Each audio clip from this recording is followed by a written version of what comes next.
My family thinks I'm crazy. A podcast where I, your host, try to give you some tips on how you can explain all this weird, wild, crazy conspiracy stuff to the people you love most. Because that's what I've been trying to do for the past 10 years with no success. I've been telling everybody that our government is shady, but every time I do, my family thinks I'm crazy.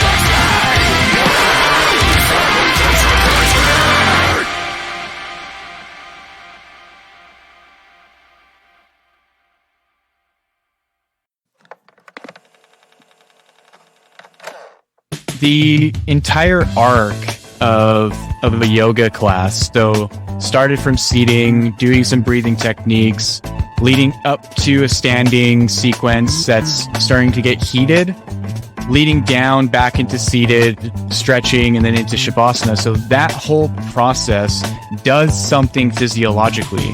So if we can take a step back and out of the egoic framework that all of that experience is going to make you stronger and more flexible, that you turn into what's happening to your nervous system and what's happening to your endocrine system and what's happening to your circulation, is that there's an overall shift in your neurology that when you go to sit down to meditate, you are noticeably entering a meditative state. And so from that point on, what is important is something called pratyahara.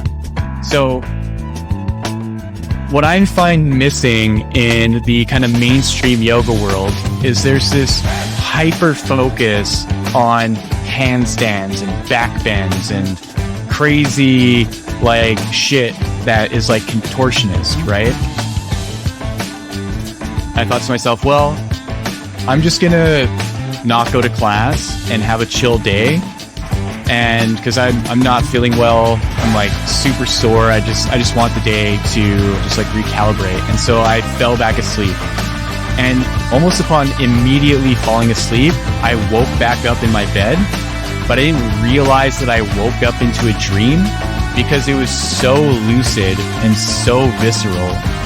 And I looked out the front door of my like little dorm, and the door was open and sunlight was streaming through. And I was like, holy shit, did I just like literally sleep for 6 hours? And who opened my door? Like, this is so weird. And I was looking out the door to the like meadow and the trees, and these 3 little butterflies like flew past the threshold of the door, and suddenly Vishnuji, my teacher, is standing at the foot of my bed. And he's wearing white robes, and he's like glowing soft white light. And I just look at him, and he puts out his hand and just says, "Come." And I think for a moment, and I straight up still think that I just woke up and that this is real, and he's literally standing at my bed. And I say, "No, Vishnuji, I'm not feeling well. I can't go. I can't go to your class." And I just automatically went into that narrative that I had when I woke up before the class. And then he just put his hand down, and then I woke up and I like jolted out of bed, and I was like, holy shit, that was a dream.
All right, ladies and gentlemen, welcome to the My Family Thinks I'm Crazy podcast, back for another episode. I am rolling solo today, and we're going to do a little review. This is going to be a longer introduction to an episode than you're probably used to, but I wanted to take some time to give some shout outs, to give you guys some updates, and tell you guys what's good, what's up with the scene. So here we are today. It's a beautiful September 28th, rainy Connecticut East Coast day, and I'm chilling in the basement, in the studio, and I'm lighting up a blunt right now. We're going to get into some stuff.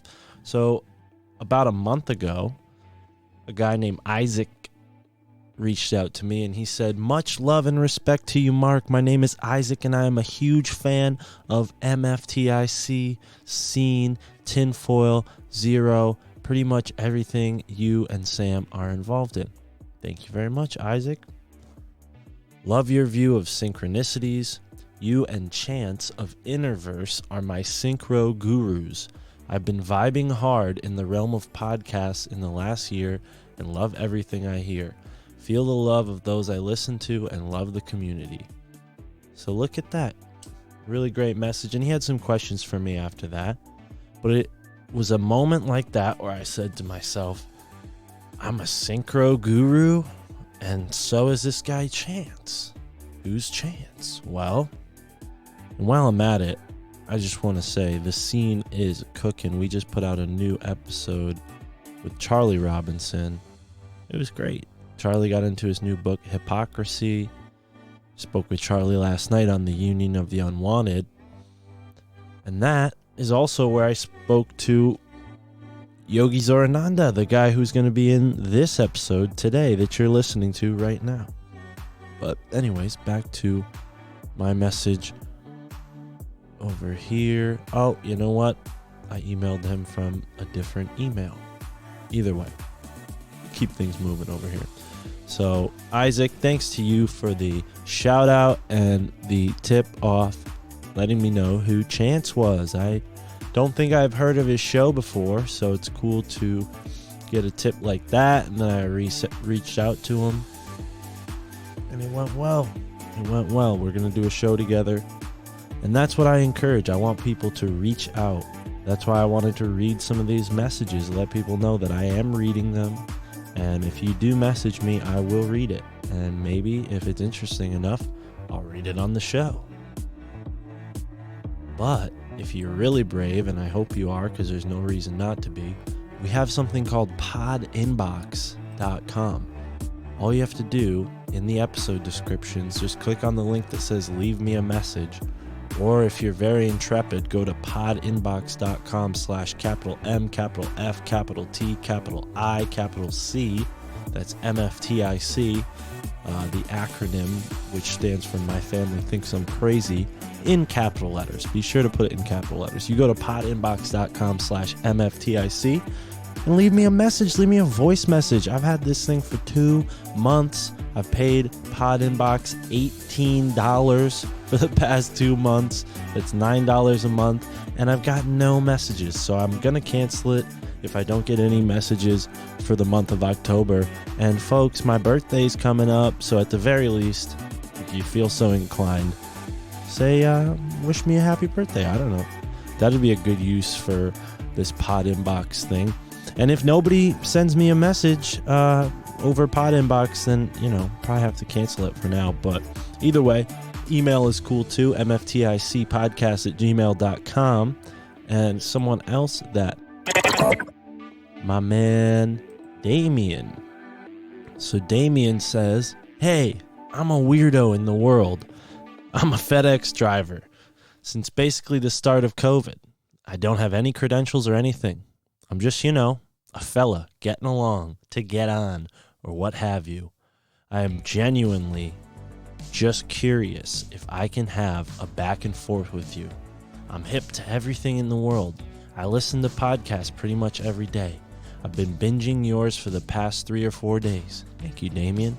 I don't know, dude. I would just like to have a verbal back and forth with someone that has a similar mindset to what I have.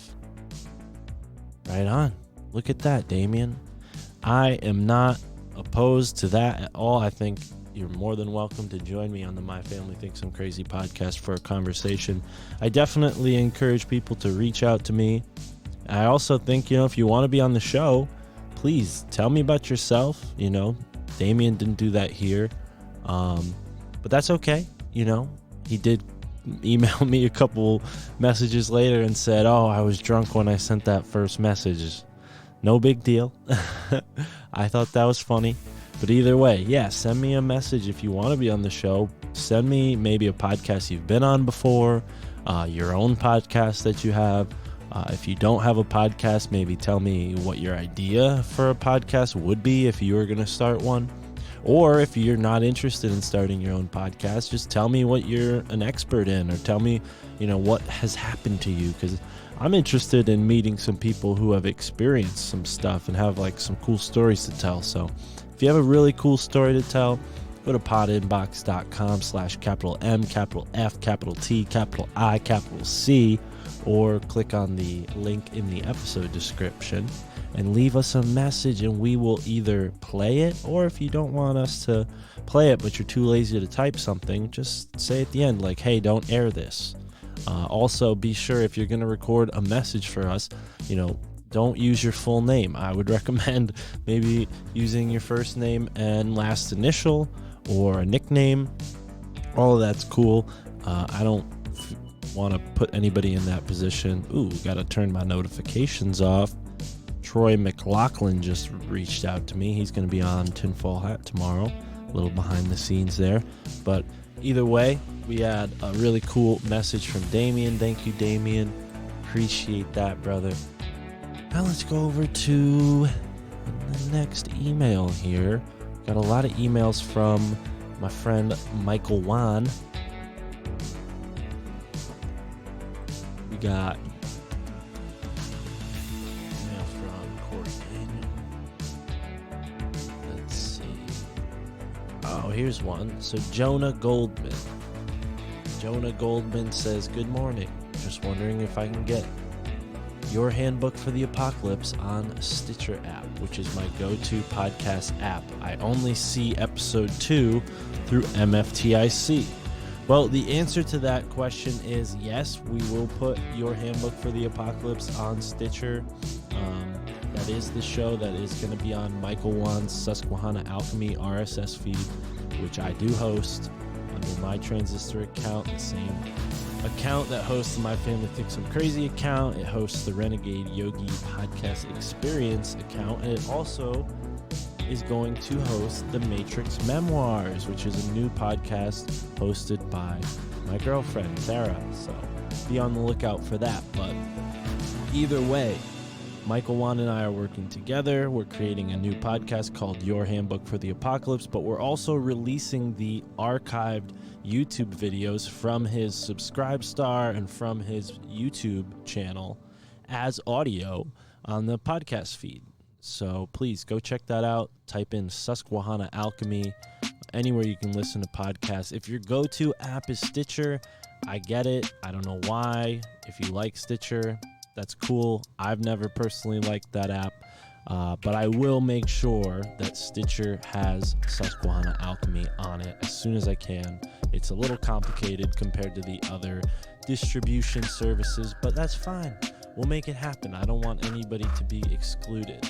So yeah, and Jonah was just reaching out for that, and then he also recommended that I check out these ruins in Mexico, this is a type of message I love to receive. Something like this, where there's some information that we can follow up on. That's super cool. So let's check this out. Iglesia de Nuestra Señora de los Remedios. I hope I pronounced that correctly. Our Lady of Remedies Church is a 16th century Mexican Catholic parish church built atop the, and I'm not going to pronounce this one correctly, the La Chihuahua Pyramid in the municipality of Cholula, located in the central Mexican state of Puebla. The church was built with carved stone and embellished with 24-karat gilded panels and shims called La Manila. It has an altar in the neoclassical style. It was built between May 1574 and August 1575 and consecrated on March 25th, 1629. The base on which the church is built is one of the largest pyramids of the ancient world, being 54 meters, 177 feet high, covering 54 acres and shaped by several superimposed structures over the course of 6 centuries. Wow. So people are just building churches on top of the base of a pyramid. And then, connecting that to Ross Ben's work, I mean, they literally grid these mounds and then build war memorials and federal buildings and courthouses and Masonic temples on ancient indigenous mounds. Here's the Catholic Church quite literally superimposing itself on this sacred space. It's a little wild, it's a little crazy, it's a little nuts. All right, thank you very much for that super cool information on the church there, brother. We appreciate your message. Again, leave us a voice message at podinbox.com/MFTIC, all capital letters, and you can be on the show too. The next listener that sent us an awesome message, Maddie R. Hey man, I'm a huge fan. The name of your podcast literally sums up my life. My girlfriend even heard your intro song and the part where you're talking about your family, saying, "Oh, here we go, Mark, off again." My girl pointed at me and started laughing because that's the kind of shit my family says too. But anyways, I love your podcast. I love how open-minded you are and all the topics and guests you have. Your show has literally changed my outlook on life. Dude, thank you so much. I'm so glad that it resonates with you. And yeah, that's really cool to know that I'm not the only one. I didn't think I was, especially this far in. But yeah, bro, nice to meet you. Let's see, what else does he have to say? I always thought that out-of-body experiences were bullshit, to be honest. My mind couldn't grasp that maybe we humans are more special than we are told. I listened to your show with Seb Bland. Shout out to Seb. Seb also reached out to me in the same way. Just said, "Hey man, I love your show. I would love to come on and talk to you about what I've done." And he sent me the episode that he had with Tony Merkel on the Confessionals podcast. And I was like, whoa, synchronicity. I just had Tony Merkel on. Of course I want to talk to Seb. But anyways, don't be shy, folks. Reach out. Back to Matt's message, Maddie's message. Let's see. And thought it was very interesting. Well, 2 nights ago, I woke up from a weird dream, started to fall back asleep. At this point, I was asleep, but still kind of awake, if that makes sense. I started to feel all fuzzy, and for some reason, my brain instantly remembered what you guys talked about on that episode. So at this point, I was kind of scared, because I get night terrors sometimes, and I wasn't sure if that was about to happen. But I remembered how you guys said, if you feel fuzzy, almost like electricity is going through your body, tell yourself to relax. So I told myself to relax, and the vibration felt smoother and smoother. And then I felt like I was starting to lift out of my bed. I almost felt like I was going upside down, which scared me, and I screamed and woke up. The next morning, I jumped back onto your podcast and listened to what you guys were talking about, and it literally was word for word how I felt.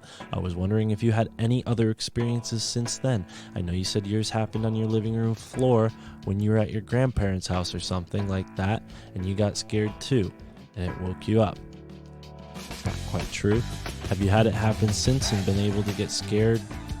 Well, let me explain. So when I was laying in on my grandparents' floor, my meme, my pepe, and my sister were all sitting in the same room. So I wasn't that relaxed, but I was relaxed, and I do feel comfortable around them, obviously. So I was achieving this, what seemed to be out-of-body perception. I was like literally floating out of my body, but when I realized what happened, I just kind of was like, oh, oops.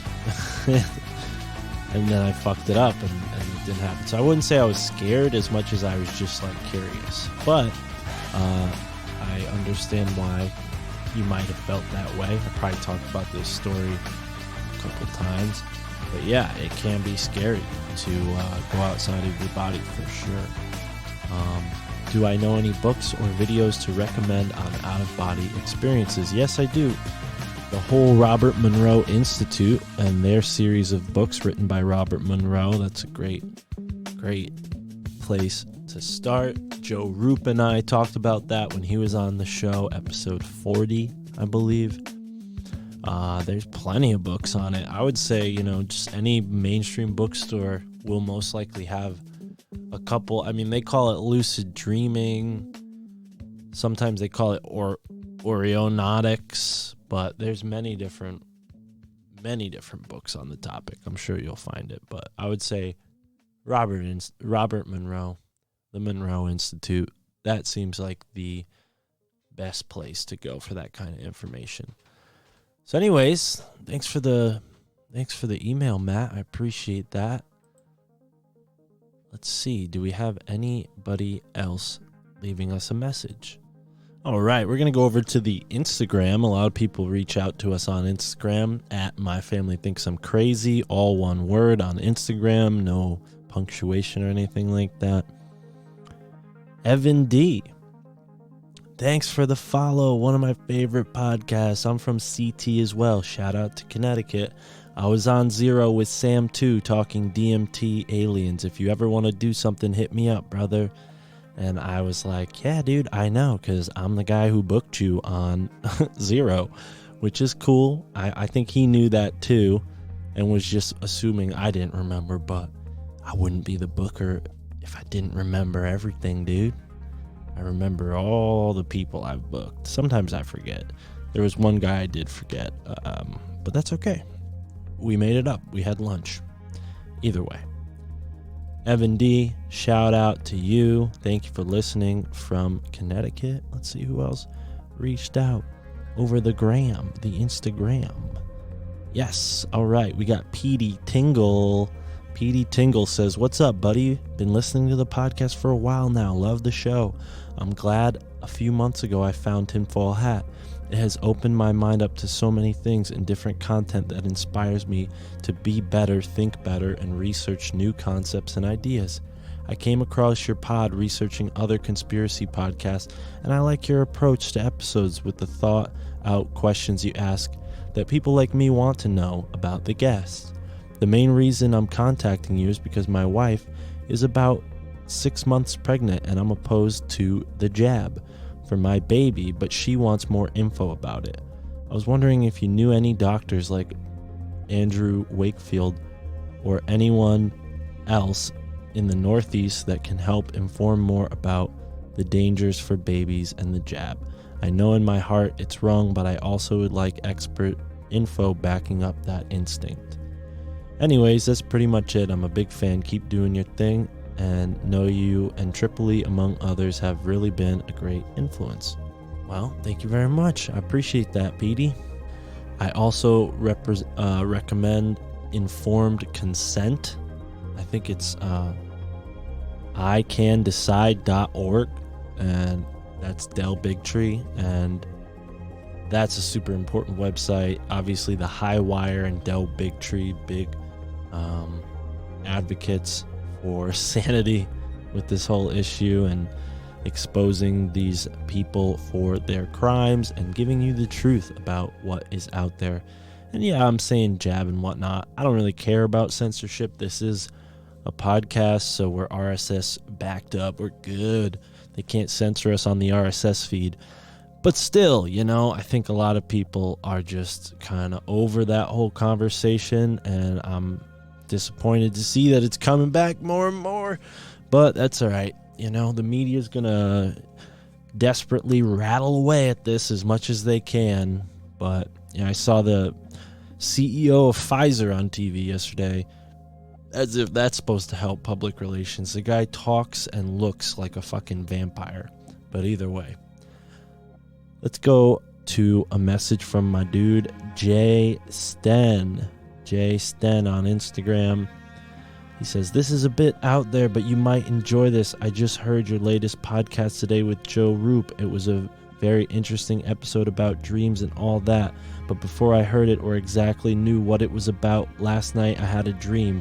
And I hardly dream nowadays, but the dream was just short and random. I was sitting in my bed listening to my wife talk to me right across our doorway. And you, as in me, Mark, just walked into the room, looked at me and said, 'Listen to the podcast tomorrow,' which I responded with, 'What?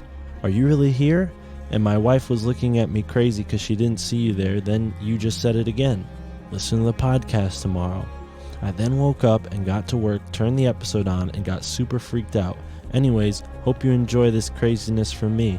Peace out, man." Well, I don't know. I might have read that before on the show, but it's just a really cool example of synchronicity. And I was just on Fringe FM with Joe Roop. That episode will be coming out as well this week. It already was out on Fringe FM, but I'm going to put it out for you guys. But either way, yes, Jay Sten. Apparently I was in his dream. Pretty wild. In today's episode with the Yogi Zorananda, that's a little bit about what he talked about with us. So anyways, yeah, Yogi Zorananda, really cool guy. He's part of Alt Media United, a cooperative of podcasts that I founded along with Alex Karras from the Skeptico podcast. So please check that out, altmediaunited.com. Check out the growing number of podcasts that we're getting on there. It's really an awesome way for us to be united while not being a part of a network. A lot of great shows on there. Fireside Chats, The Confessionals, The Grimerica Show, OBDM, the Union of the Unwanted. They're all there, folks. So anyways, thank you for listening. Please check out Yogi Zorananda's new podcast, the Renegade Yogi Podcast Experience. It's fantastic. Not only does he interview guests, but he also has monologue type episodes where he breaks down information about yoga. It's really deep lessons on your chakras and on the history of yoga and unlocking your human potential. So please support the Yogi. Oh, one other thing. Michael Wan, the Synchro Mystic, the Susquehanna Alchemist, and I have a podcast called Your Handbook for the Apocalypse. So please check that out. That is on the Susquehanna Alchemy podcast. Just search Susquehanna Alchemy anywhere you can listen to podcasts. That's about it. Anyways, that's all she wrote today, folks. Right into the show, and you will be given a shout out. Support us on Patreon, patreon.com/MFTIC, and you get all the content. We're also on Rockfin now, folks. Search My Family Thinks I'm Crazy on Rockfin. And that's all she wrote for right now, folks. Enjoy the episode with the Yogi. First things first, what was the first indication that something wasn't the way you were being told, right? You're growing up. What was the first thing that kind of piqued your interest? Like, maybe this isn't adding up. The mainstream isn't true. So I got into a plethora of conspiracies pretty much all at once, like JFK, assassination, 9/11, just like the typical ones. But I think what really kind of like spurred my imagination around something more to life was when I was a child learning about Atlantis. And I have this like really specific memory of being with my dad watching like a news program where they're talking about Atlantis on TV. And it just immediately sparked something in me of like a curiosity. And I remember asking him what that was and him just simply telling me, oh, this is like supposed lost civilization. And even on the news program, it was just riddled with doubt and just like obscuring whether or not it would actually be real. And then from there, I just found that after specifically listening to Jedi Mind Tricks and really getting into like underground hip hop, that it just like opened this floodgate of researching everything that I could about conspiracies regarding, just like MK Ultra and a lot of like the kind of like, deep state, like CIA and FBI operations and stuff. And how that led me into really questioning what happened with 9/11 and with the JFK assassination. And what I really wanted to focus on, though, when I was learning all that is like, what is the like underlining kind of like spiritual like motive in it? And just like in Jedi Mind Tricks, there's this emphasis of the spiritual war, right? So I really went down into understanding like what this like spiritual war is. But really like over the last like kind of 13 years. Yeah, say it again. No, it's fine. I was just going to say the Jedi Mind Tricks, their music infuses this kind of narrative of conspiracy, spirituality, like you said, almost like spiritual warfare. He kind of lays it out. And to me, it was always in a hint kind of clue kind of way. Like it wasn't all there. And I had to kind of, from that piece of information, go and look further, and I think you and I relate there. We discussed that on Instagram that, we both are fans of Jedi Mind Tricks. I think that's awesome, man, because it was a huge piece of the puzzle for me listening to that music. It's funny. I was just going through different rap albums and somehow Jedi Mind Tricks and Immortal Technique made it in there with all these like Jay-Z and Nas albums. And those were the ones I listened to the most, was the Jedi Mind Tricks and the Immortal Technique stuff. I was just trying to, I think it was like LimeWire days when you could just steal albums and albums and albums of music. So those were the ones that I like the best. But yeah, man, that's awesome. So it started a little bit with the underground rap. How old were you then when you started getting into that? I was like 16, 17. And it's pretty funny because it was introduced to me from like a high school friend. There's like a group of us that would at lunchtime, like go out to like Wendy's or wherever, right, for fast food. And he put on the Heavenly Divine album. And he was like, man, you guys should check this out. Like, these are some sweet, like, Christian rappers. And I was like, yeah, that's pretty dope. And then when I started getting into it, I was like, oh man, these are not Christian rappers. Like, these guys are super intense. And the particular song that like got me into everything was the Winds of War on the Social album.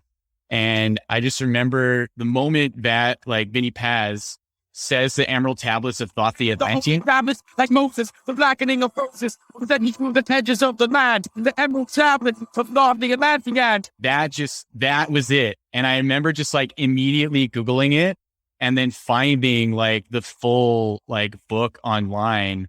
And then that just catapulted me. And then as soon as I read that, I was like, oh my God, what else is there? Yeah. And it just spiraled on this journey of just scouring the internet for as much as I could. Yeah. And those are the days when you could actually find a lot of really cool stuff on the internet. It's funny because these things kind of come at you in fragments at first, and it takes like really listening to the lyrics to get what they're saying in these songs. I think that album, Psychosocial's top 3 rap albums for me of all time. That one about Tan, the coming of Tan. I love that song with the intro from this guy. And I remember hearing that guy's voice on an Ancient Aliens show, and the two kind of got connected. And I had a similar moment of like, let me go investigate this further, and yeah, man, it's some deep stuff.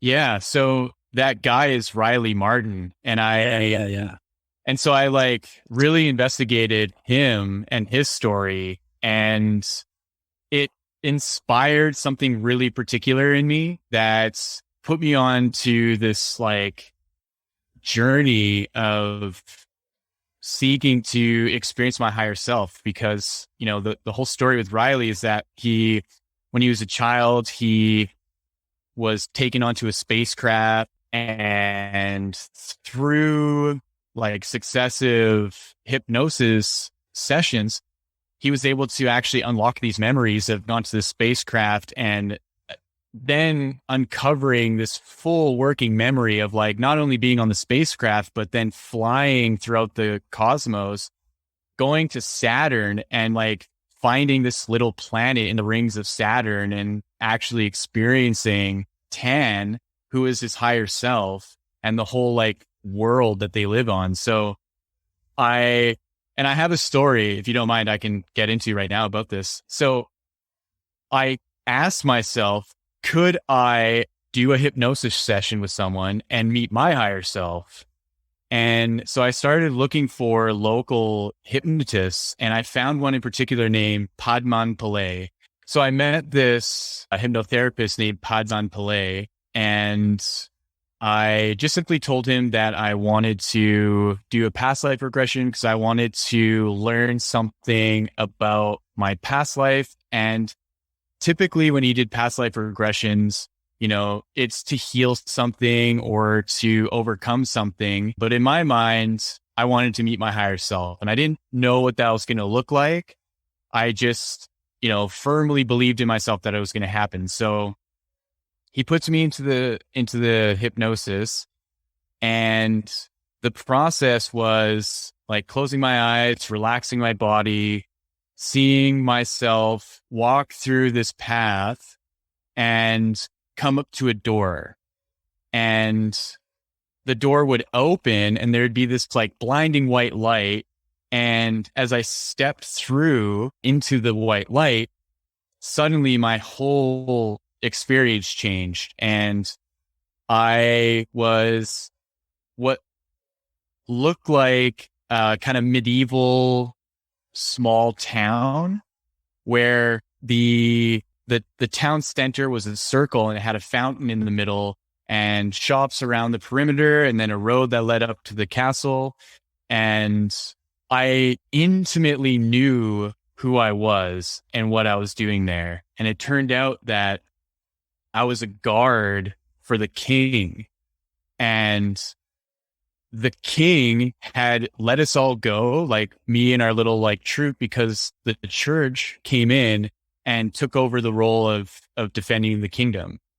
And I ended up having like this like deep resentment and like deep like anger, and I could feel it viscerally in this past life. And Padman would ask me frequently, like, okay, what's going on? What do you see? And I was a part of this like underground like sect of guards where we were like planning a coup to basically expose the church and to show the king that they, you know, the kingdom is being manipulated and taken over. And what ended up happening is my best friend in this past life kind of ratted us out, and we were all assassinated. And the crazy thing about this dream, or not this dream, but this past life, was that I was killed in the past life. And I like fully experienced being stabbed in the chest and dying and leaving my body. And there was this moment where I was inside my house. The guards from the church killed me, and I was leaving my body, and the image of the past life was fading away into this white light. And what I didn't realize is that I stopped talking and I stopped like explaining things to Padman. And as I turned to the light, there was this like blinding light that was in front of me. And I shift my focus into peripheral, and there was these 7 beings of light standing in front of me. And right at that moment, Padman was like, oh, what's happening in the past life? And suddenly the past life came back, and I could see the guards taking the body away. And I was like, oh yeah, I was killed, and the guards are taking my body away. And the past life faded away again. And I was standing in front of these beings of light, and one of them pointed at me and said, you are one of us standing here. And Padman again tried to like ask, okay, what's going on? And I cut him off, and I was like, that's not important. Right now, I'm standing in front of these 7 beings of light, and they're telling me that I am one of them. And right then and there, he cut me off. Like, he snapped his fingers and brought me back. And I was like, I looked at him and I was like, what are you doing? Why did you do that? And he said, in my 25 years of doing this, I've never had this experience. And I have no idea like what is going to happen. So I had to bring you back out of your own safety. And then just at that moment, just all of my intention and like everything I thought about with Riley Martin and like some other cases just like flooded into my mind. I was like, oh my God, it fucking worked. Like, absolutely. Wow. You know, and just think about, like, I was 19 years old at that time, and, you know, to be like really new at meditation and, you know, to suddenly be like kind of like thrown into this experience really changed my life. And that was like one of the pivotal moments that was like, okay, there's way more to this life and this world than we will ever know. And it just sparked this like intention within me to like share this and to seek it more. Right. So that's what was a huge driving force to get into yoga and all that stuff. Yeah. Wow. Yeah. No, that's interesting. When you mentioned the part about you getting killed in your past life regression, it almost brought to mind things I've read from different indigenous tribes who take peyote or another hallucinogenic, or not even, sometimes they can induce this, you know, with drumming and sweat lodges or other circumstances that push your body to its limits, right? And they talk of once passing past those physical thresholds, going into an astral realm where your physical body is killed, and you almost like you see it, right? Have you heard about this? I think this is coming from kind of like a book by Mike Warner, and the idea, and I think there's also stuff about this in the Tibetan Book of the Dead, but the idea that like your physical body was kind of being killed. And I know this was under the circumstances of past life regression, so it might not have been the same, but do you think that that's almost the experience you're being given? Like, hey, this is you in your past life. This is, you know, your mission. Here's an example of it. And then at the end, you know, you have this moment of realization, like, holy shit, my higher self is much greater and grander than I ever expected.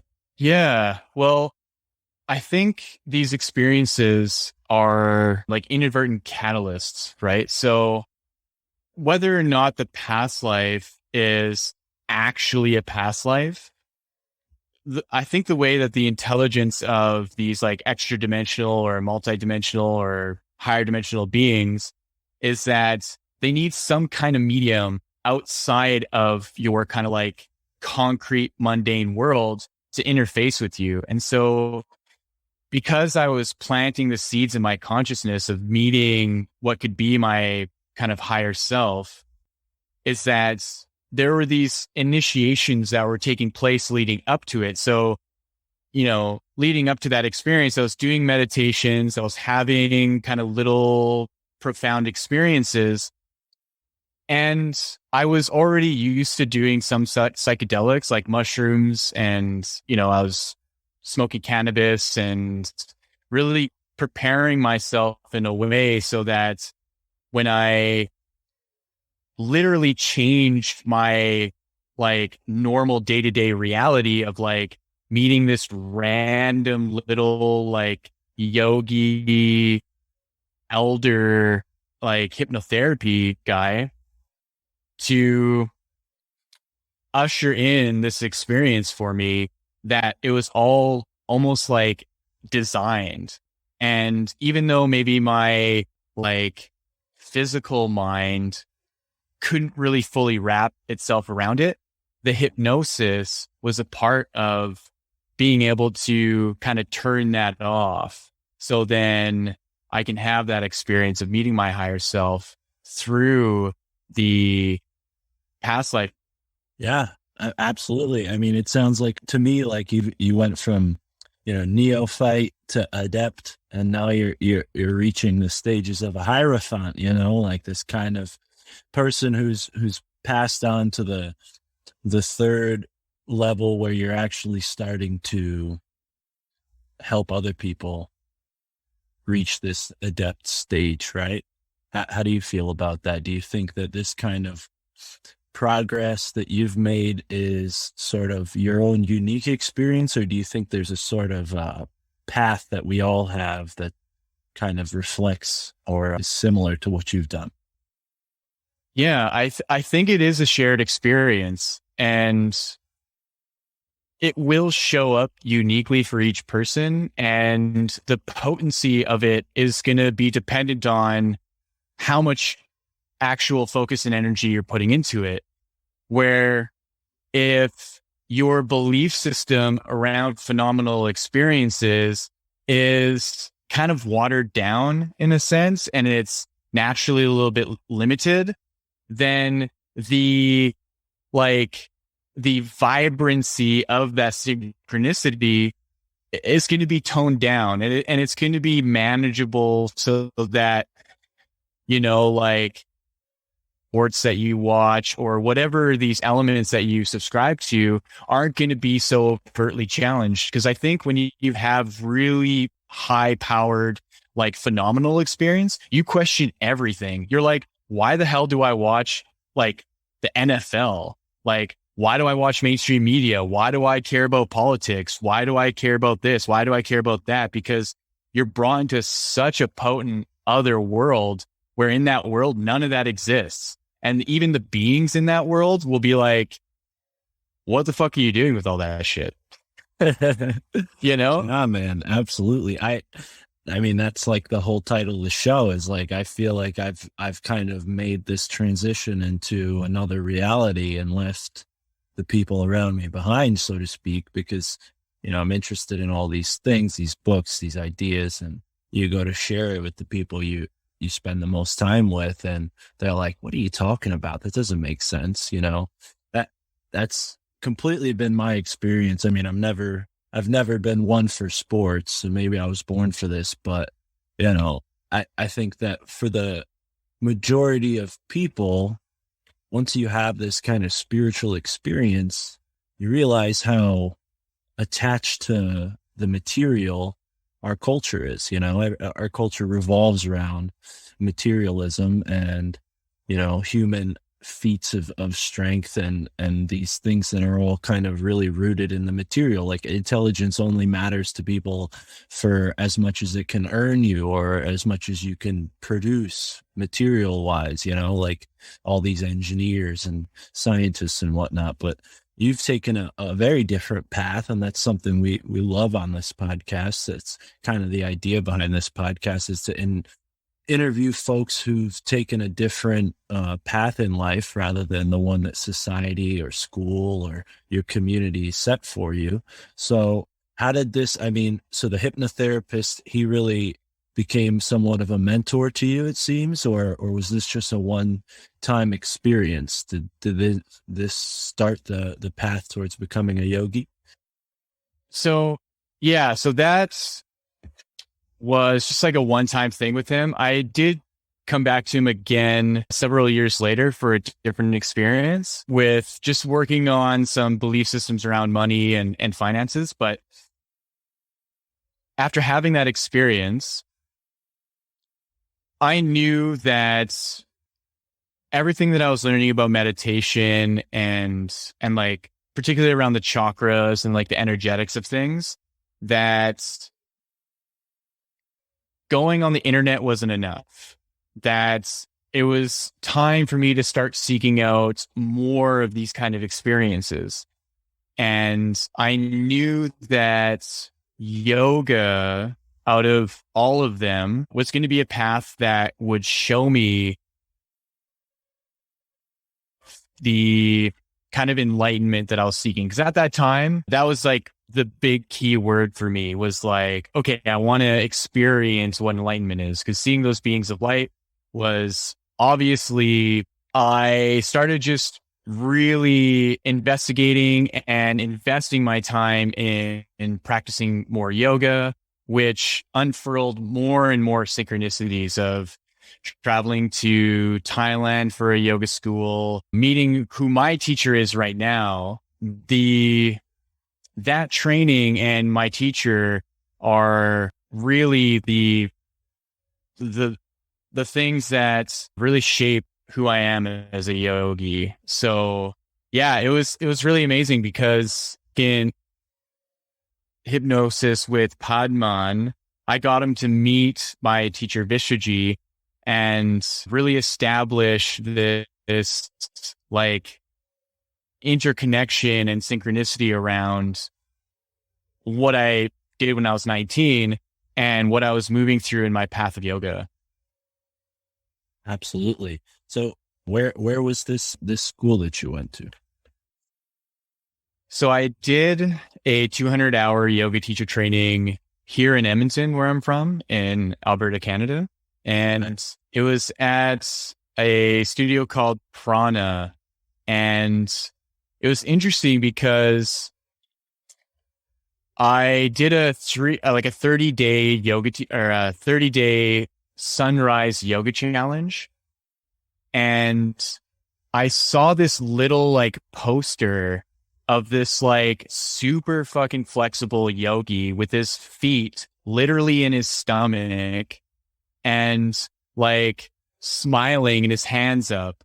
And I just immediately knew upon seeing his picture that like, I've got to meet this man. And so the following year, so that was in 2011. So the following year in 2012, I ended up doing teacher training. And it was in that week that the initiation that we received into the Akhanda Yoga lineage that he teaches, that I essentially am a Akhanda Yoga teacher. And that is the lineage that I practice and teach and will continue to teach. And it's really because on one of the mornings of that week that he was there. So it was a Thursday morning, and we typically wake up at like 5 a.m. and do a yoga class at around 6. And it was a Thursday morning that I woke up and I wasn't feeling too well. And I thought to myself, well, I'm just going to not go to class and have a chill day. And because I'm not feeling well, I'm like super sore. I just want the day to just like recalibrate. And so I fell back asleep. And almost upon immediately falling asleep, I woke back up in my bed, but I didn't realize that I woke up into a dream because it was so lucid and so visceral. And I looked out the front door of my like little dorm, and the door was open and sunlight was streaming through. And I was like, holy shit, did I just like literally sleep for 6 hours? And who opened my door? Like, this is so weird. And I was looking out the door to the like meadow and the trees, and these 3 little butterflies like flew past the threshold of the door. And suddenly Vishwaji, my teacher, is standing at the foot of my bed, and he's wearing white robes, and he's like glowing soft white light. And I just look at him, and he puts out his hand and just says, "Come."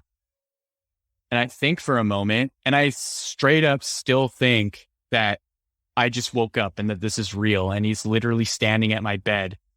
And I say, "No, Vishwaji, I'm not feeling well. I can't go. I can't go to your class." And I just automatically went into that narrative that I had when I woke up before the class. And then he just put his hand down, and then I woke up and I like jolted out of bed.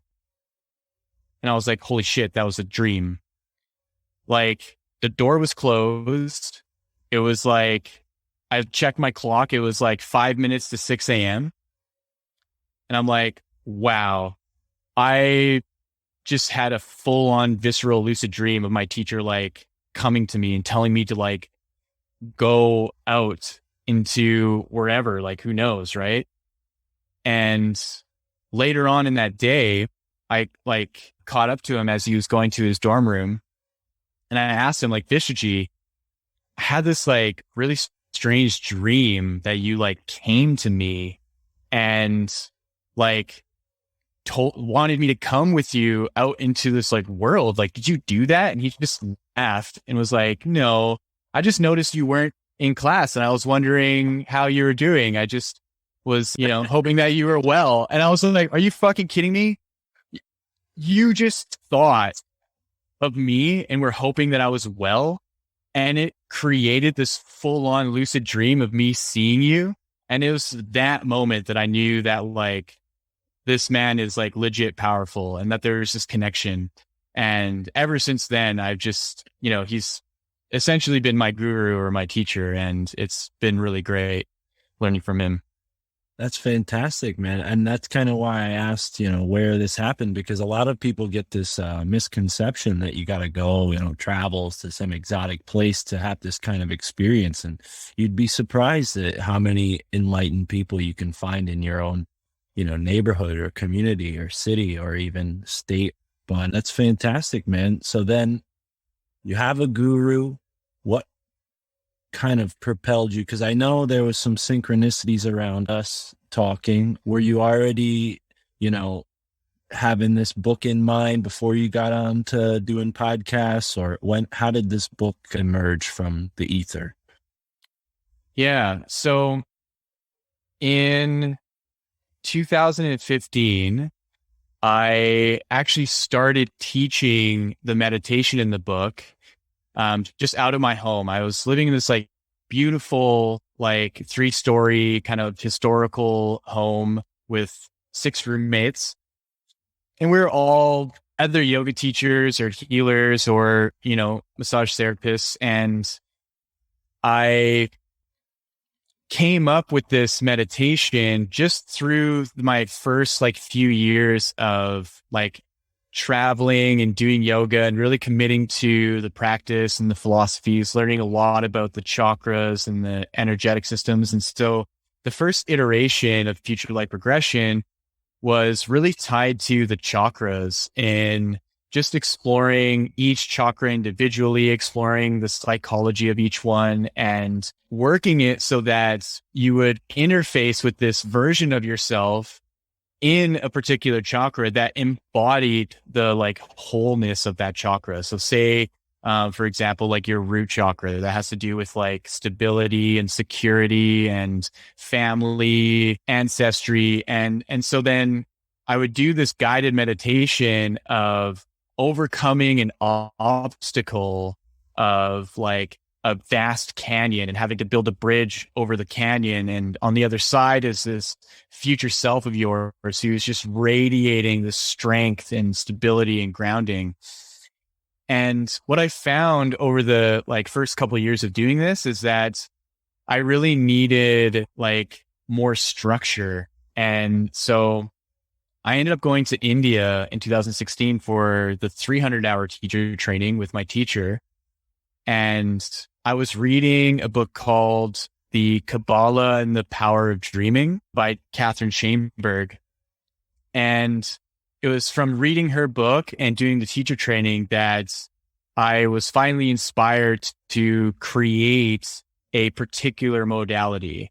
And so each chapter in my book explores each one of those modalities. And so the exercises and the meditations started to formulate after I got back from the teacher training. And I really started to investigate like, okay, if this is something that I want to commit to, and this is something that I really want to show to the world, I've got to put it together in a package. Because when I was reading Catherine's book, hers is really about the school of imaging and how to navigate your like waking life and dream life through these really particular quick meditations and exercises. And so that inspired me to package together what I had in these kind of exercises and meditations, but with the intention to meet your future self. And as I was going through that, I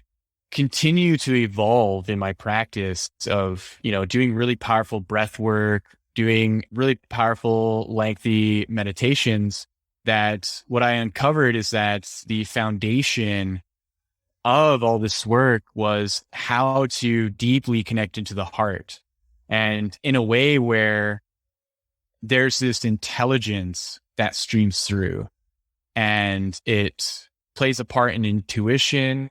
It plays a part in creativity and uncovering this purpose that we have in our life. And yeah, so in the last like 5 years from 2016 to now, I did everything that I could to create the foundation of the practice, dive into all of the research of the power of the heart, and then the kind of secret to all of this, which I think is the endogenous DMT that, we're starting to get a glimpse of through like Rick Strassman and other scientists.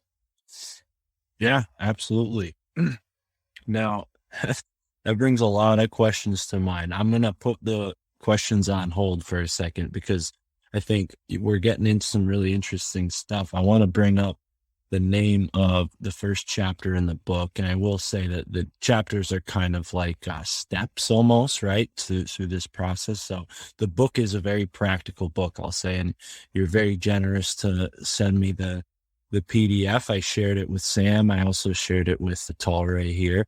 And the first chapter is called Recognition. Now, at first glance, you might think he's saying recognition, but no, recognition has, some importance as to why you did that. Can you explain why you emphasize recognition and what that means for the first step into getting through with this? Yeah. So when I first started going into my heart, there were a few things that I started to notice in just how my brain was behaving. And I needed a term, and I needed a way of describing and explaining just like the function of how the heart was showing me a kind of guidance. And I used the word recognition and kind of shifted it into recognition to start to describe a possibility that the roles of the left and the right brain hemispheres of the brain aren't static. And it's obviously not something that we're familiar with in understanding how like neurology works and how the brain functions, because in typical literature that the left brain is strictly for logic, language, reasoning, cognition. The right brain is specifically for creativity, music, feeling, and like flow state. And so when I started to investigate in my own experience of doing these meditations, is that there is this possibility of a role reversal in that the consciousness and the driving force in the left brain becomes subconscious, and that the right brain becomes the driving force of consciousness. And how that made sense to me is that when I was going into my heart and I was doing these meditations, is that the talking mind would shut off. Right. So I would no longer have this like critical narrative of whatever I was envisioning, where if anyone listening right now were to just close your eyes and try to be silent for even 10 seconds, your left brain is just going to continue on. Right. And so what I was finding is that when I would first go into my heart and I would establish an anchoring in my heart, that then the left brain would go on silent or it would go mute. And then suddenly this like whole capacity for visualization would gear up, and I could clearly visualize these like automatic visions. And I would see like my my life, and it would bring up past memories, and it would bring up all of these like visions within me, where I started to just consider that there's this possibility that using the heart, we could actually change the kind of neurology of the brain and how it functions. And so it seems complicated. However, the way that I started to understand it is like, well, the left brain is a compartmentalizing like thing. So whenever we bring in information into the left brain or bring in information, it's going to store it in different kind of compartments. And there's really no communication between the two, right? So what I thought was, well, when I'm going into my heart, what could be happening is that function of compartmentalization becomes interconnected and it becomes a fabric.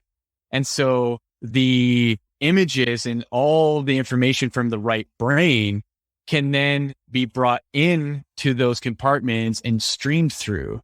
And so then you can have a visceral experience of a communication or a guidance that's coming from an intelligence that's deep within the heart.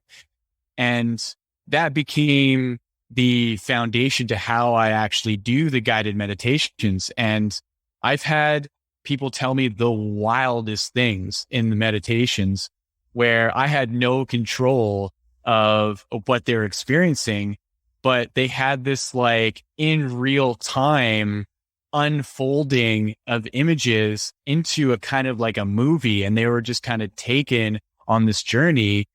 And I would ask them like, okay, did you hear any like noise? Like, did you hear any like interrupting thoughts?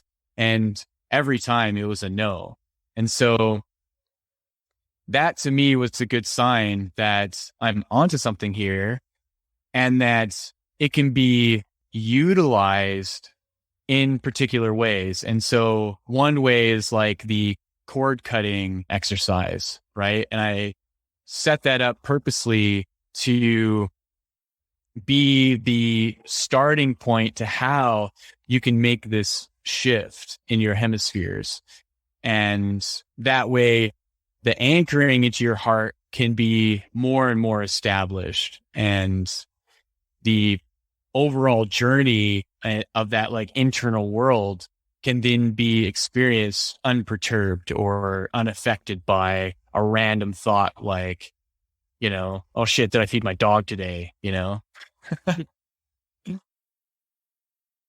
Yeah. So it really comes down to preparation, right? So really that chapter is like, there are these safeguards in place naturally that we're not just going to slip into a deep meditation. And the way that we can really go about how to approach meditation is to understand that there are necessary steps in the initial process. So sitting down and just closing your eyes and just kind of sitting there isn't going to be enough. And because what's going to happen is that your brain is going to stay in that kind of static beta state, and it's going to stay in this loop of stories and thoughts and mind chatter. And so what yoga is essentially doing is allowing your body to be prepared for the shift in brain state to then start to expand on that new brain state that you've shifted into, which is going to bring about the spontaneity of some kind of communication. And in this case, that communication is a deliberate desire for your future self, right? And so doing, say, like the sun salutations, like a short practice and breathing techniques, and then finding yourself in a seated position where all of that work has slightly changed your physiology to then be able to sit and settle in the silence. Because what I find typical in just the classes that I've taught, because I've been teaching yoga for like students who just, for whatever reason, unbeknownst to themselves, they just can't get into deep meditation. And the reason why is because of fidgeting. That if you cannot just absolutely sit silently and sit completely still, to your peripheral nervous system is a trigger back into beta state. And so what you need is to be completely still so that it signals to the body to divert energy from the peripheral nervous system into the central nervous system. And this is what's really going to be key. The fidgeting thing, I mean, that has always been an issue for me, I think, is just trying to be as still as possible. But I've never heard that explanation before of diverting energy from your peripheral nervous system to your central nervous system. I mean, that's really interesting. I'm grateful to hear it that way, because I mean, that kind of adds the component that my unfortunately logical biased mind sometimes needs to have, like the kind of material explanation for it. Even though, you know, I'm so against the materialism thing, I think that has always been a barrier for me, is actually having kind of confidence in my non-physical experiences. What would you say? Have you had students like that who've had those kind of similar experiences? Like, Would you say to me, to kind of maybe give me some advice? Yeah. Like, So I do feel like that's kind of been a barrier for me, is like my talking, chattering side of my mind will be like kind of questioning the experience while it's happening, you know, taking me out of it. yeah. So the entire arc of a yoga class, so started from seating, doing some breathing techniques, leading up to a standing sequence that's starting to get heated, leading down back into seated, stretching, and then into shavasana. So that whole process does something physiologically. So if we can take a step back and out of the egoic framework that all of that experience is going to make you stronger and more flexible, that you turn into what's happening to your nervous system and what's happening to your endocrine system and what's happening to your circulation, is that there's an overall shift in your neurology that when you go to sit down to meditate, you are noticeably entering a meditative state. And so from that point on, what is important is something called pratyahara. So what I find missing in the kind of mainstream yoga world is there's this hyper focus on handstands and back bends and crazy like shit that is like contortionist, right? In the philosophy of yoga, which is Patanjali's Yoga Sutras and Ashtanga Yoga, there's a part called pratyahara, which means sense withdrawal. And so what sense withdrawal is when you've done your practice and you're in meditation, is that you are consciously magnetizing and pulling the energy from your peripheral nervous system into your central nervous system so that the engagement with the outside world is shut off. But your awareness of it is actually amplified. And so the experiences that I've had in deeper meditations is that when I've done my practice and I'm seated in meditation and I'm bringing my consciousness down to my heart, that I'll have my hands kind of clasped and not in any particular mudra or anything. I just have my hands together and I start to feel like I can no longer tell which hand is which. And they start to meld together. And there's this kind of tingling sensation. And then I just allow that to overtake my entire body, where I can't tell which leg is which. I can't tell which arm is which. And suddenly my association with my body just starts to cease. And it's at that point where there's this natural kind of function of feeling that I'm getting smaller and smaller, and I'm going deeper and deeper. And at a certain point, suddenly it'll switch and I start getting bigger and bigger. And at that point, I can actually see around me, and I can see that I'm outside my body, and I can see that I'm expanding to the size of my room that I'm in, that I'm going out of the roof. I can see the streets.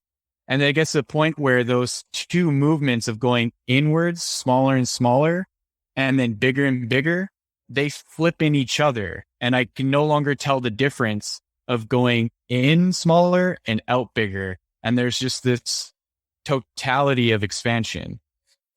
And that, to me, that is meditation. The beginning stages of sitting and breathing and going, trying to quiet the mind, that is not meditation.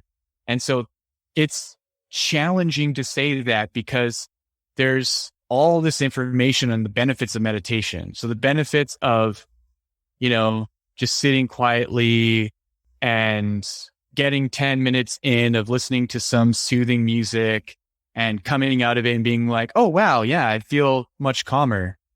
But in the traditional sense of yoga and the traditional teachings of why you do that, why you seek pratyahara, why you seek dharana and dhyana and samadhi, and, those dharana is concentration and dhyana is meditation. So in Ashtanga yoga, in the 8 limbs, not the Ashtanga yoga of Patabi Joyce, of some guy walking around with a stick and beating people and, forcing them into these crazy postures and these like Ashtanga series 1 and 2. The original Ashtanga is yama, niyama, asana, pranayama, pratyahara, dharana, dhyana, samadhi. And so dhyana meditation is one of the last steps. And so you really need that overarch of the do's and don'ts spiritually, of the yamas and niyamas, of non-harm and non-stealing and controlling your energy and truthfulness and cleanliness and all of that. Then you have your asana practice and getting into the preparation physically for opening up tightness in your hips and in your spine and in your shoulders. Then the work of pranayama and the subtlety of moving, starting to move the energy within you, and then into pratyahara and concentration and dhyana. So that is what I investigated in yoga, is that I took that seriously. And so I spent a lot of time with the yamas and niyamas, where I dedicated myself months at a time to being like, okay, I'm going to focus on ahimsa and non-harm, and I'm going to practice non-harm to the fullest. I'm not even going to squish mosquitoes. I'm not even going to step on ants. I'm not even going to think harmful thoughts or say harmful things to people. And I went through each one. And I think that's really important in developing how you can actually release and let go of the physical world, because the yamas and niyamas are going to teach you the distractions of the world. It's going to teach you the truths of, oh, everything that's happening, I don't have to be a part of. And the way that I don't have to be a part of it is I can sit, I can go into myself, and I can unplug. And where do I go? Right? And it's bliss and joy and, and enlightenment inevitably. But I think most importantly, the bliss and the joy of divinity. Well, I mean, I'm blown away, because that's the type of superhuman yoga that I truly think is the potential for everybody. I think that this is the kind of path to spiritual enlightenment that we all deserve. But unfortunately, there exists this kind of commercialized version, like you say, that really is more like contortionism and acrobatics than it is, raising your consciousness. So to you, Yogi, I say, damn, dude, you're like a renegade yogi, man. I love it. This is awesome. This reminds me of like almost like kind of the stuff Matt Belair was talking about when he was on Tinfoil Hat, and his podcast is really great. He goes into a lot of this kind of stuff. He's an athlete, so this kind of mind, body, soul connection, I think, is so important. And when you're saying like you need to open up the tightness, I'm almost imagining like you're sitting there and these chakra glands are kind of protecting themselves, right? Your body's tight, but as you loosen up and open up, those glands have more room to express themselves and emit this kind of higher frequency of light. Now, when you go through the different practices there, I mean, they're all, I'm going to struggle to try to repeat them, but for the sake of reminding you, the samadhi and, so on, would these be corresponding to each chakra, or are these more like, is there a linear path through these, or are they just kind of branches of one tree? Like how should one go through these? Because I know you said there was one that was kind of like the end all of the whole group of them. Yeah. So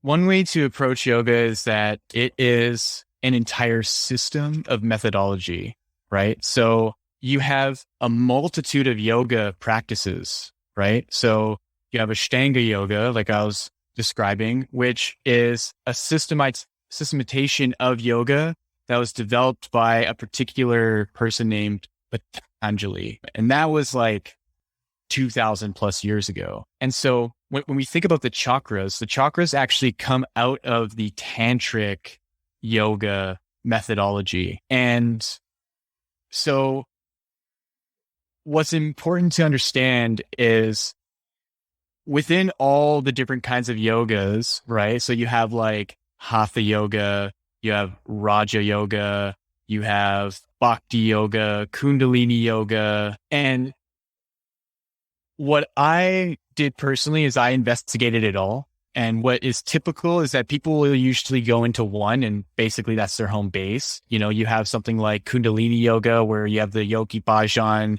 lineage of these like Snatnam Kar Gurmukh kind of people, where they wear all white, they wear the turban, they do the funky, like movements. But when it comes to really wanting to investigate the system authentically, Ashtanga yoga really has nothing to do with the chakras, right? So Ashtanga yoga is really particular in Patanjali's kind of teaching of it, right? But that doesn't mean that you can't bring them together, right? Because that's essentially what I did, right? So I would say, say if I'm working on my third chakra, Manipura, right? Your solar plexus, or your power, or your seat of power and individuality and fire, right? And I would say, okay, if I'm going into my center of personal power, how do I uphold ahimsa? So how do I uphold non-harm? Okay. And so I would turn it into a kind of analogy or metaphor. I was like, okay, if I had a fire, right? So Manipura is connected to the element of fire. Do I want to build my fire to burn people? Or do I want to build a fire to lead them through the darkness and to warm them when they need heat, right? And so that translates as when I speak to people that I'm not burning them. When I speak to people, I'm sharing my inner fire as a light, right? I'm sharing it as a way to bring warmth and compassion, right? And likewise for any other chakra, right? So say if we even go into the second chakra, Svadhisthana, the chakra of passion and creativity and sexual energy, right? Say if, you're attracted to a woman, right? and she's giving you signs that she's not really attracted to you that way, right? And you say, okay, how do I apply truthfulness, satya, right? How do I apply truthfulness to this moment? It can be to be honest to that woman. You know what? I'm attracted to you. And I can use this sexual energy creatively for us to collaborate on something, right? It could be music, it could be art, it can be a school project, where then that sexual energy isn't forced into this desire and this idea of needing it to be expressed sexually, that then it opens up into a new possibility, right? So that's how I started to explore how to bring these two together.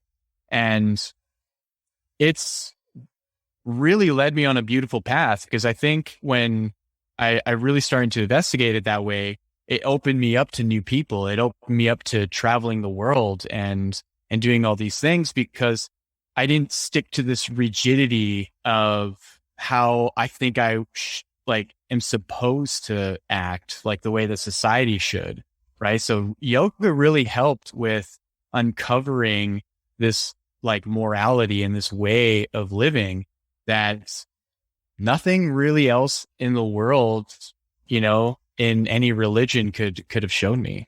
Wow. Yeah, I mean, I can relate to a lot of that, man.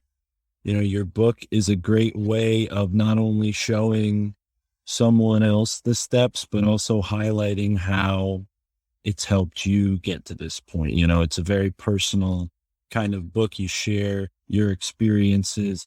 Two things that you highlight are the heart awareness meditation and the dream awareness meditation. So did those come from one of these yoga practices or particular disciplines, or is this something you crafted from your own experience?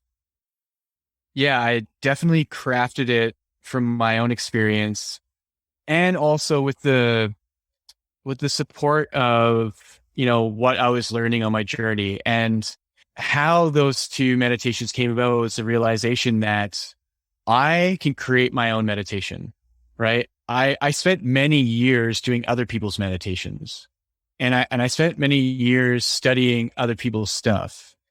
And I just started to realize that what if, like, innately part of our purpose is to actually create our own meditations personally.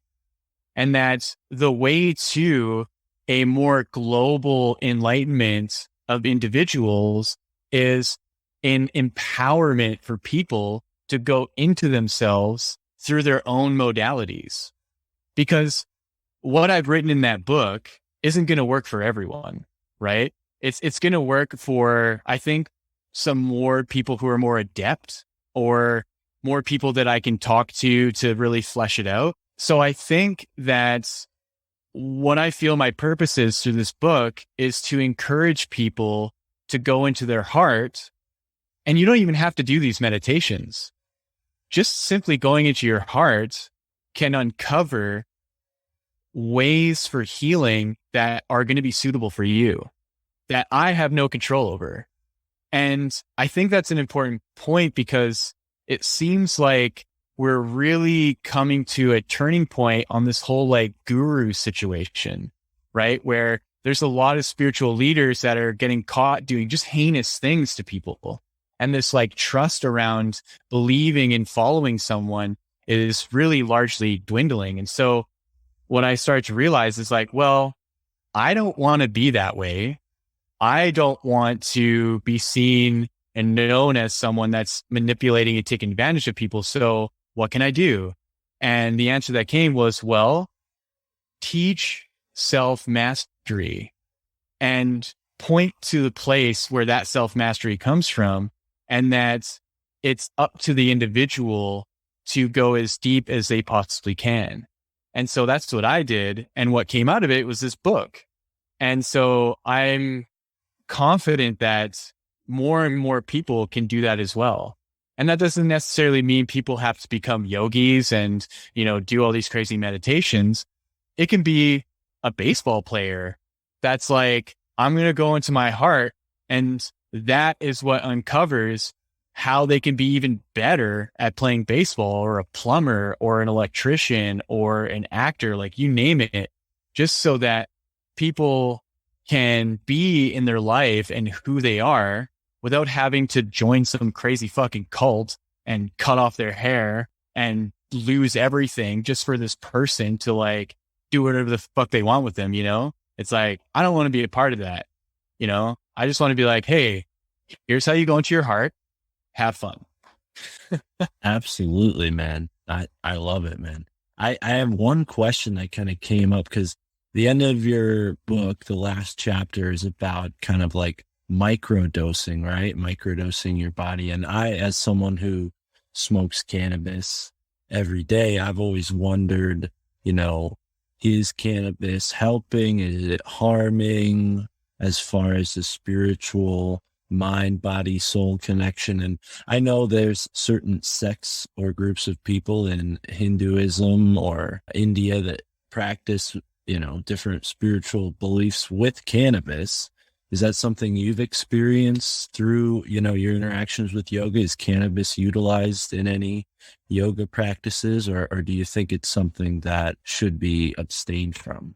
Yeah. So earlier when you said I'm like this renegade yogi, I really am, in the sense that I started smoking weed when I was 12 and I still smoke weed. I had like a period of like 2 years where I stopped because I felt that it was kind of taking over my life and I just needed a break.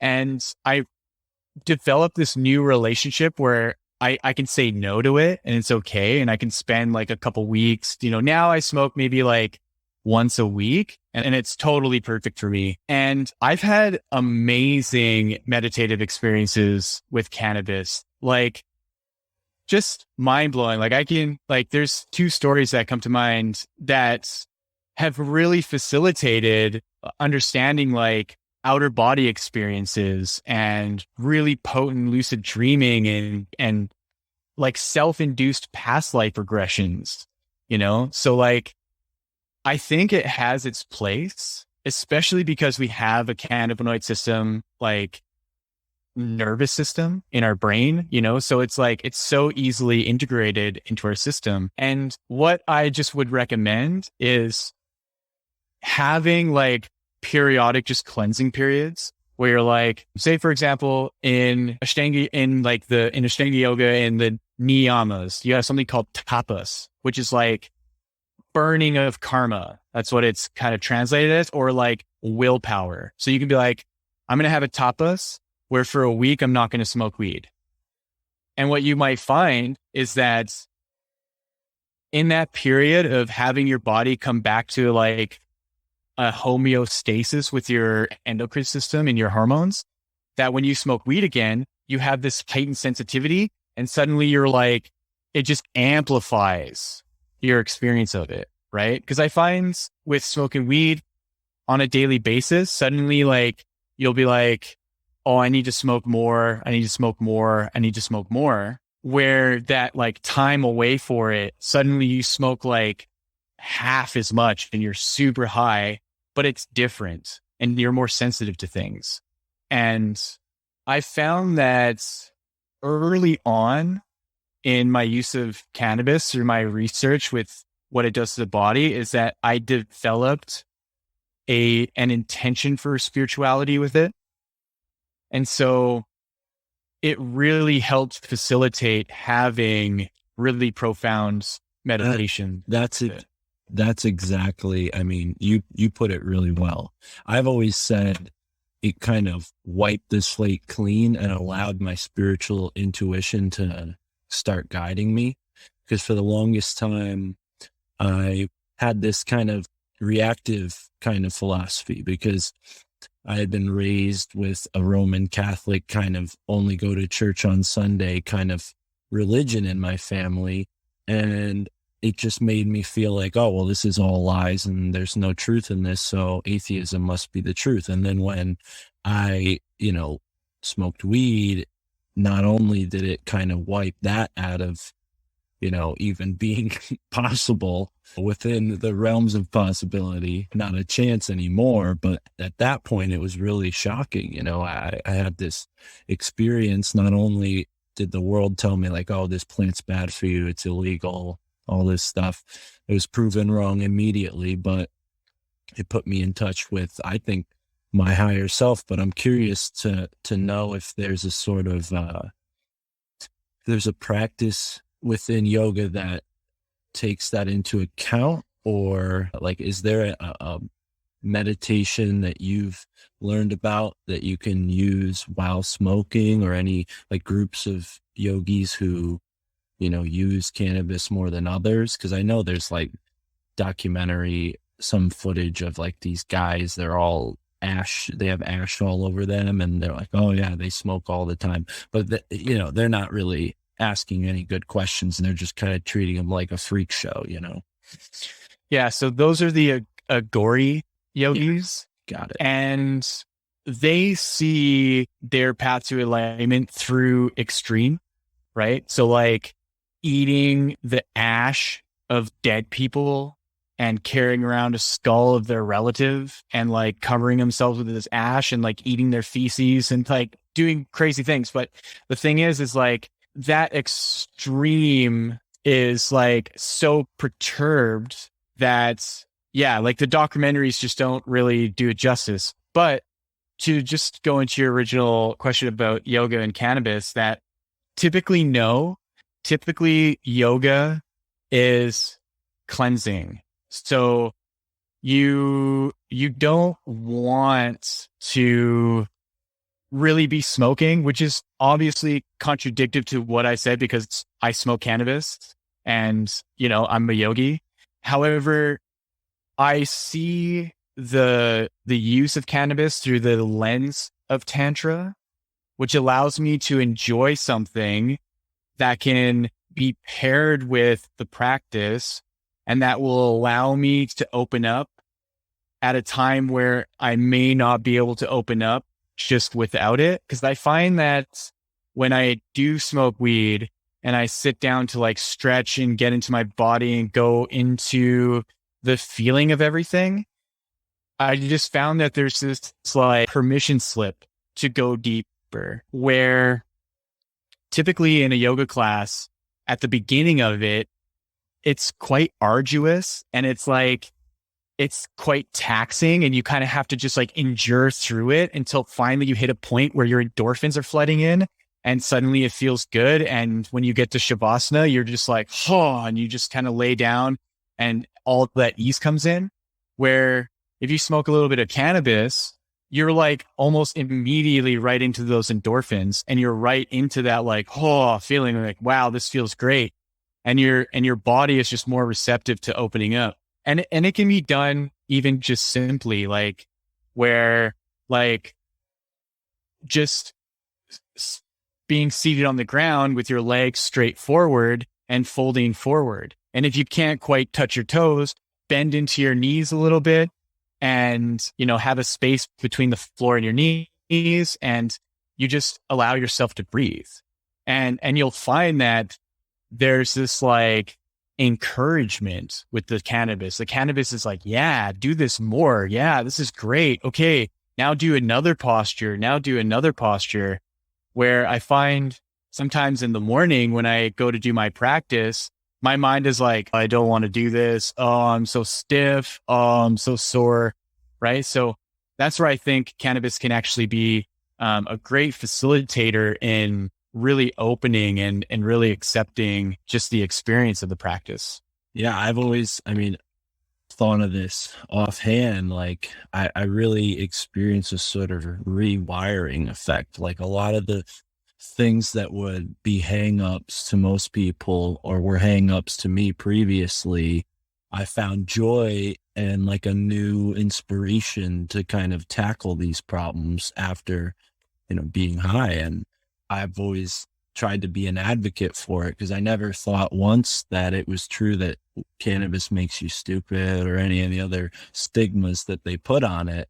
I don't know if they have the same stigmas up there in in the great north, but down here where I live in New England, at least, if you smoke, most people think you'll end up the rest of your life just like a bum, you know, a loser. So I think this kind of message is important for everyone to understand, but it's also important to, like you said, be responsible and have the ability to take breaks, because you might find that you come back to it after a couple weeks and you hit a whole new high. So that's pretty great, man. I mean, this whole conversation's been really stellar. I feel like you need to have your own podcast called Renegade Yogi, and people should like call in with advice, and you just like hit them with 10 minutes of advice off the top of your dome. I don't know, just an idea. What do you think? I've definitely had my mind on doing a podcast. It's definitely in the future, and the name Renegade Yogi is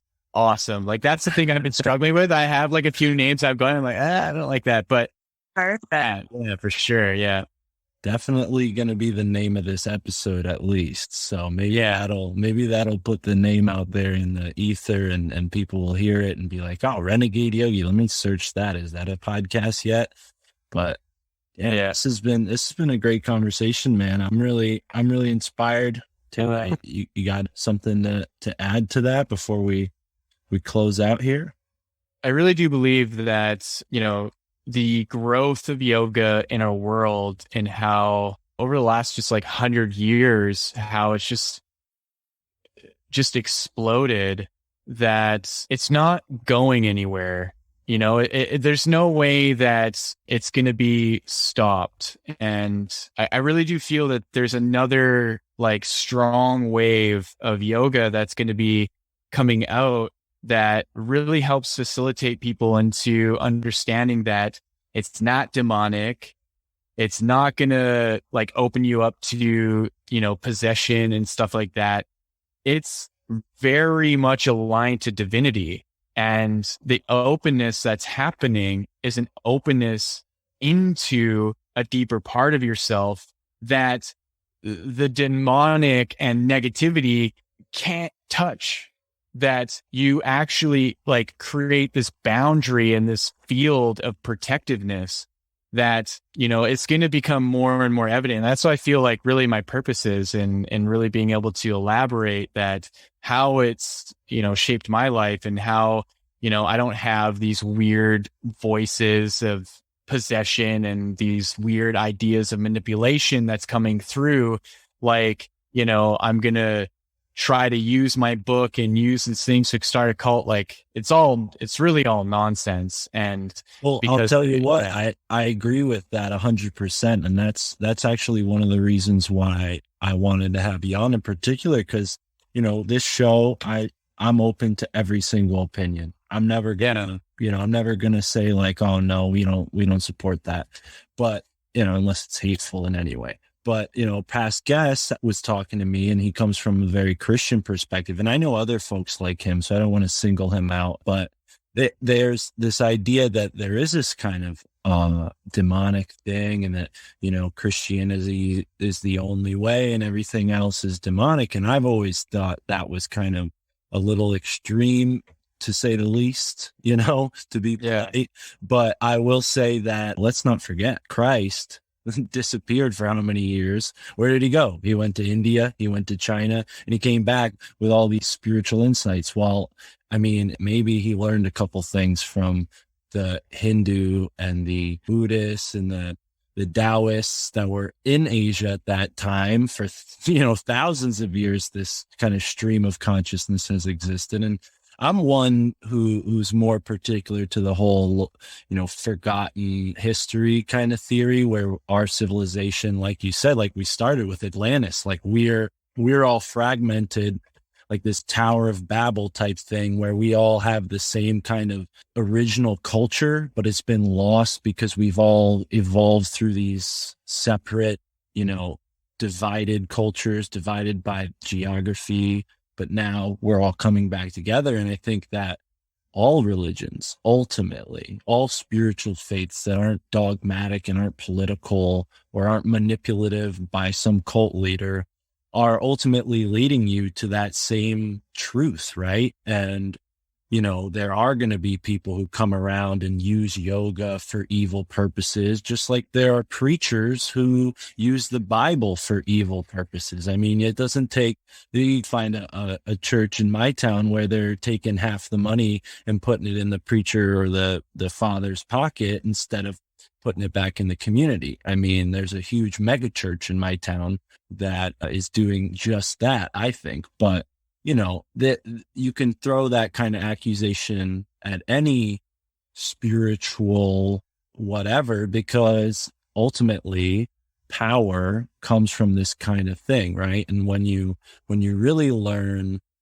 enlightenment and find enlightenment, you realize that this kind of power that people seek is low vibration, and once you take this path towards self-mastery, like you kind of hinted at and described very thoroughly, you'll find that it's really easy to sort out the charlatans from the honest people, like if you talk to a quote unquote guru for long enough, if you have your own spiritual intuition, you'll probably get a good reading on whether this person's trying to sell you something or not, or trying to use you for something, right? Because that's ultimately all it comes down to. Me and another podcaster I work with, Alex Sakaris, were joking that, like, if you have a guru, eventually he's going to want to bang your wife, because that just seems to be the trend. But I think that's brilliant, the idea that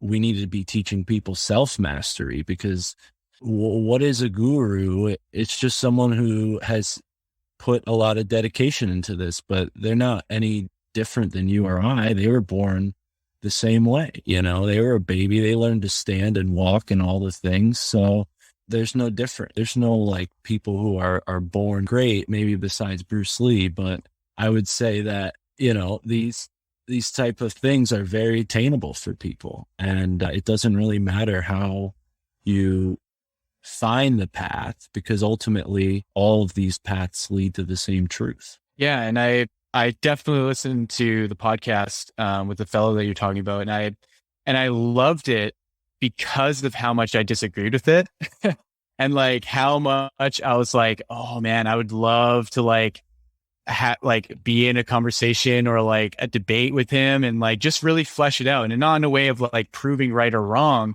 but to show that like there are so many similarities between the teachings of Jesus and the Vedas. And I have a book particularly called The Holy Science by Swami Shri Yukteswar, who does that perfectly. And he finds passages from the Vedas that are identical to the passages in the New Testament. And so where instead of casting these divisions where it's like, oh, no, I have Jesus and Jesus will do everything for me. I don't need anything else, right? And the way that I look at that is like, well, it's like having a piece of wood with a nail in it and a screw, and you're told to remove the nail and the screw with a hammer. And it's like, but you have a screwdriver sitting right there. Jesus is the hammer, yoga is the screwdriver. And so why not equip yourself with all the necessary tools to do the job that is necessary? So I think Jesus Christ is very necessary in the realm of like prayer and finding solace in like compassion and this like narrative in Christianity, where like, same thing with Buddhism and Hinduism and yoga and so forth, that instead of casting divisions where you are in your mode of Christianity and you're like, no, none of these things are ever right, and only the Son of God and only Jesus Christ is going to be my savior, right? Where just through a little bit of an open mind and a little bit of curiosity, you can find that there are these similarities. And that's where I find that yoga really helped. And not just the practice, but the understanding of unity, right? To yoke and to unify, is that when I look at Christianity, I want to find unity in its teachings and how it can help me. When I look at Buddhism, likewise. When I look at Islam, likewise. When I look at Shintoism or Taoism or Jainism, right? Also studied all these in university, so that it was really helpful for me to have an academic outlook of all these different religions. But yeah, I just think the whole narrative of twisting something into this like demonization and using a lens of a religion to look at another, right? So like example of like the snake in the Garden of Eden and how it convinces Eve to eat this apple and it casts them out of Eden and it causes all this strife. And then you have that lens and you look at Kundalini yoga and you said, oh, but there's a serpent that's coiled and that serpent represents the devil, because in my book, the snake is represent, but it's not the same at all. The snake in Kundalini is a function. It has nothing to do with allegory. It has nothing to do with a figure, a demon, or anything. It's literally a function that the energy rises. And so when you can switch the lens and you can look at the literature and you can look at the information through that modality, it starts to make sense in a totally different way. And I think that's really, really important, especially for like Christians, because I grew up a Christian. And so I think it's really important to be able to appreciate the totality of these experiences. I couldn't have said it better. That's great. I think that, when you look at this whole realm of conspiracy, it ultimately leads to spirituality and sometimes vice versa, right? And I think that some people just, it's easier to stick to that framework. But yeah, I think all it takes is an open mind, and in no way is what we're saying negating any of the value you can get from Christianity. But at the same time, you have to not be so, secular, right? We got to be able to take our hands and dip them into multiple different baskets and see what the world has to offer us, But I mean, this has been a stellar conversation, man. I definitely want to maybe set up a conversation where we can have some debate about this stuff, because I do think there's definitely a lot of folks who would be willing to raise that debate with you in a friendly way, and I'd be happy to partake. But yeah, man, this has been great. I think I need to do some poses and get my energy going before I do a podcast next time. But Yogi, fantastic. Do you have any closing words for our audience? Any advice you would give? And finally, where can they find you and where can they get the book? Yes, we are in an amazing world that has a plethora of beauty and confusion and misinformation and truth. And we are bombarded every minute through social media and the news and whatever, right?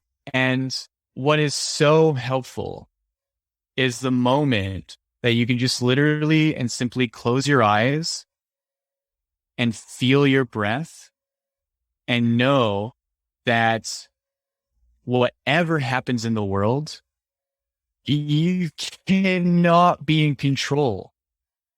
And when you find contentment in that knowing that you are not in control of the outside world, and what you can be in control of is your contentment and your focus on your breath and your body and your being and your joy within that, that goes out into the world. And that's how we can all participate in the healing, in the growth and the advancement, and pushing ourselves forward into a better place, because you're literally doing it for yourself right in that moment. And with that, you can find me on Instagram, zorananda.g. I have a website, www.zorananda.com. You can find my book on there. You can find my album. I also have recordings of all the meditations from the book as well. So when you get the book and you read through it, you want to actually receive the guidance through the meditations, go onto my website. And if you're not okay with the price, you can message me and I'm more than happy to send a discount code, whatever is going to help you get going and get to do the work. Yeah. Absolutely. Yeah, man. Value for value. I think the listeners out there should definitely go out and support. Yeah, absolutely. You know, keep this kind of information going. Yeah, this is great. All right, Yogi. Thank you so much for joining us, man. And yeah, it's been an honor. Thank you so much as well.